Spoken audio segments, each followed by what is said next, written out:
नमस्कार दोस्तों, बड़े गजब की बात है। आप सोशल मीडिया पर जैसे ही सोशल मीडिया खोलते हो ना, फेसबुक, इंस्टाग्राम तो खैर हम चलाते नहीं है, लेकिन फेसबुक जैसे ही खोलते हैं, कोई बाबा किसी को गाली देने लग रहा है, कोई बाबा को गाली देने लग रहा है कि तो बाबा के चेले किसी को गाली देने लग रहे हैं। मतलब गजब की सस्ती टीआरपी का खेल चला हुआ है और कोई उस पर लगा हुआ है, कोई किसी चीज में लगा हुआ है। लेकिन इनके झूठ को ऐसा घुमाया जा रहा है, कोई नहीं। और राम मंदिर में चोरी हुई थी, चंदे का कोई हिसाब किताब ही नहीं, सारा हिसाब किताब रील रील रील रील और इल्ला के खेल में ऐसे उलझा दिए, राम मंदिर चोरी का हिसाब किताब गायब हो गया होगा ना। बाकी गौर मंदिर में जितनी चोरी हुई वो भी हिसाब किताब गायब हो गया। बड़े कमाल का खेल खेला जाता है यहाँ पे। इसको बोलते हैं टीआरपी का खेल, इसको टीआरपी बोला जाता है, जो आपकी आज तक समझ में नहीं आई। 15 अगस्त के ऊपर इतना बड़ा झूठ बोला भगवंत मान ने, है। आपको बताते हैं इस बी टीम का फर्जीवाड़ा कैसे होता है। भारतीय पंजाब के फिरोजपुर में मुख्यमंत्री भगवंत मान ने स्वतंत्रता दिवस समारोह में 5 बुजुर्ग भांगड़ा करते दिखाए। दावा किया गया कि सरकार द्वारा इनके घुटने का ऑपरेशन कराया गया और ये आम आदमी पार्टी के समर्थन में खुशी से भांगड़ा डाल रहे हैं। अब आओ सच्चाई के ऊपर।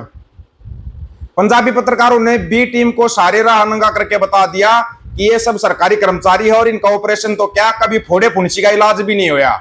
फिरोजपुर सिविल अस्पताल की डॉक्टर आएगा वे मीनाक्षी ने भी स्पष्ट किया कि कर दिया कि ये व्यक्ति कभी भी उनके मरीज नहीं रहे।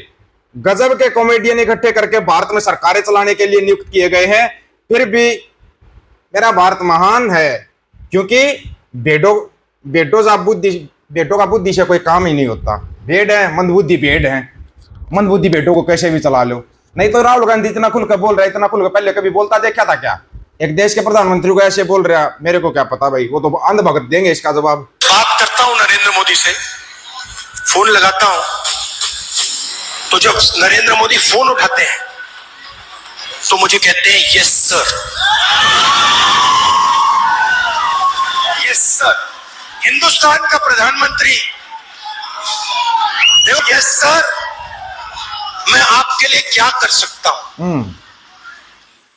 कभी उससे बात वो यस सर कर मैं आपके लिए क्या कर सकता हूं, प्रॉपर्टी वाली गोलियां देते हैं। आज ट्रंप का बयान बड़ा वायरल किया जा रहा है भाई। हालांकि ट्रंप का वीडियो कोई वायरल नहीं हुआ है, लेकिन भान मीडिया के दलाल एक ट्रंप का बयान वायरल कर रहे। देखो, ट्रंप ने बताया जैसे वोटर आईडी कार्ड इंडिया में बनते ऐसे कहीं नहीं बनते। फिर वो ईवीएम से और चुनाव करवा दिया। ट्रंप साहब, बैलेट पेपर से चुनाव क्यों होते हैं अमेरिका में?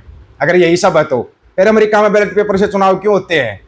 फिर अमेरिका को अनपढ़ बोल देता है, खुद अनपढ़ जाहिल नचनिया, वो बोल देता है अमेरिका जैसे देश तो अनपढ़ है जो बैलेट पेपर से चुनाव करवाते हैं।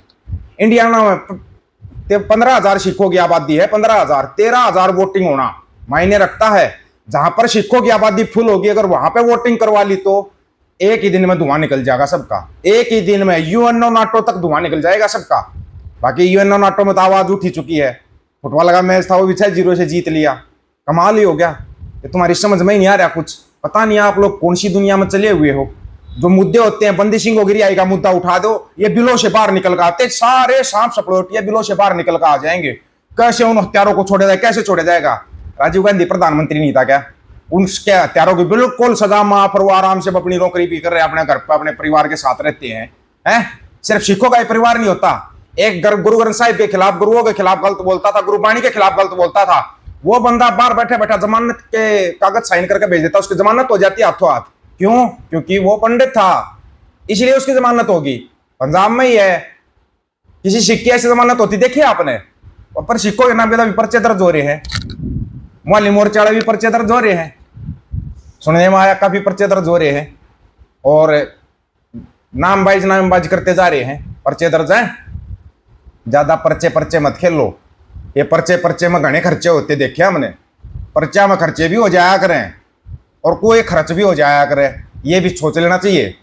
जब आदमी सोचता है ना, जब ये देख लेगा ना कि हाँ बस अब तो बिल्कुल अति होगी, फिर जिस दिन एक आम आदमी खड़ा हो गया, अपने वाली पा का एक आम आदमी खड़ा हो गया ना कि अब अति हो चुकी है, उस दिन वो तूफान आएगा। मैं कह रहा हूं, उस तूफान को कोई नहीं रोक पाएगा। ना उस तूफान का कोई नेता होगा, ना कोई अभिनेता होगा, बस वो तूफान फिर चलता ही चला जाएगा। उसको बोलते हैं लोक लहर, और वो लोक लहर अब बनेगी वो लोक लहर बनानी पड़ेगी लोगों को। क्या अभी भी आप लोगों की आंखें नहीं खुल रही? जगह जगह बच्चों को पीटा जा रहा है, किसानों को पीटा जा रहा है, सिखों को पीटा जा रहा है, कहीं जाटों को पीटा जा रहा है नाम ले लेके, फिर भी आपकी आंखें नहीं खुलती। सबसे सॉफ्ट टारगेट हरियाणा में जाटों को कर दो, पंजाब में सिखों को कर दो, निहंग सिंहों को कर दो टारगेट, है ना? बंदी सिंह को तो टारगेट पर तुम रखते ही रखते हो, जो तुम अनाप शनाप उल जुलूल बयान देते हैं, जितने भी टकले पकले कहाँ का गोबर पी का मूत्र और बिना बात का बयान दे देते हैं, कभी उनके बयान सुनो। बड़े कमाल की बात नहीं है वैसे, सोचने का विषय है। आज एक सवाल आप सभी से, जो भी भाई मतलब के दिमाग लगा अकल का हाथ मार के सवाल का जवाब देना। इतनी बड़ी कौम का जत्थेदार, जिस कौम का मतलब हर देश में सम्मान होता है, इतनी बड़ी कौम का जत्थेदार जिसके ऊपर कोई भी केस दर्ज नहीं है, और उनको अपनी मां से मिलने से रोक दिया जाए।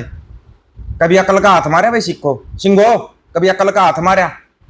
अरे एक बलात्कारी हत्यारे इन मोटे डोडे को बाहर छोड़ दिया जाता है, जाओ तुम कैसे भी अनाप शनाप बको बस, क्योंकि उनके पीछे वोट बैंक है। सिक्कों में एकता नहीं है। बात तो यहां पे ना, असली सच्चाई तो ये है कि तुम्हारे अंदर एकता नहीं है। बस तुम्हारे को जो चाहता जैसे चाहता पहला फुसला के चल देता है।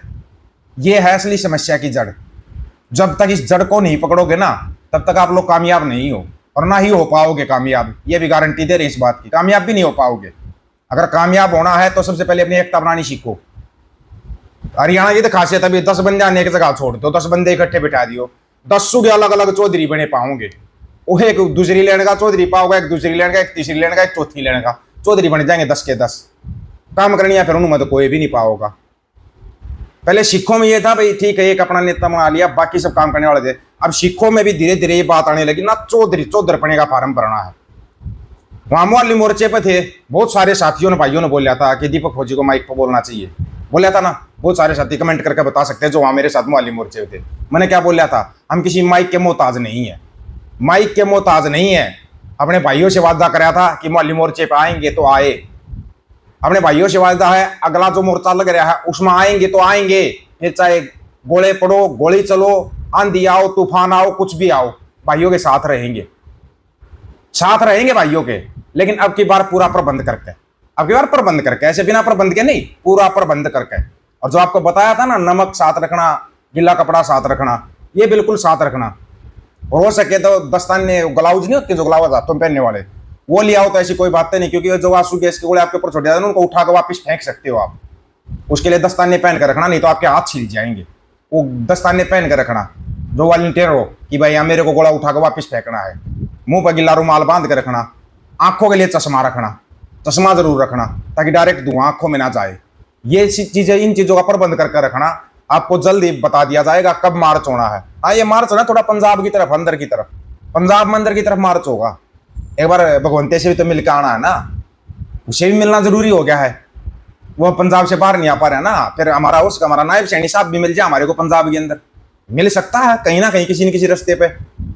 अब ये नायब सैनी साहब को नहीं पता वो प्रोग्राम कब रखेंगे और हमारा प्रोग्राम कब होगा। वैसे एक वीडियो में बताई थी कि सैनी साहब कहीं ऐसा ना हो जिस दिन का प्रोग्राम रखो उसी दिन का प्रोग्राम हम भी रख दें। वो प्रोग्राम बड़ा जबरदस्त होगा, फिर उस दिन बड़ा सुपर हिट प्रोग्राम होगा। फिर वो ये देख लेना, वो हिट सुपर हिट ब्लॉकबस्टर होगा, क्या होगा। इन प्रोग्राम का मजा बड़ा जबरदस्त आएगा, क्योंकि चुनाव है, वोट में आप लोगों को मांगनी है। आप वोट मांगने का आपका अधिकार है, मांगो। तो फिर वोट किसको देना ये अधिकार हमारा है, वो हम बताएंगे लोगों को, हम जागरूक करेंगे उसके लिए। Tit for tat. आप लोगों की क्या राय, अपनी राय रखना, आपकी राय का इंतजार रहेगा। सभी साथियों को राम राम, नमस्कार, आदाब, सत श्री अकाल। वीडियो को ज्यादा से ज्यादा शेयर, चैनल को सब्सक्राइब, बेल आइकन को जरूर दबाना दोस्तों। हक और सच की बात हम करेंगे, वीडियो को शेयर करने की जिम्मेदारी आप लोगों की है। गज के आखो, वाहेगुरु जी का खालसा, वाहेगुरु जी की फतेह।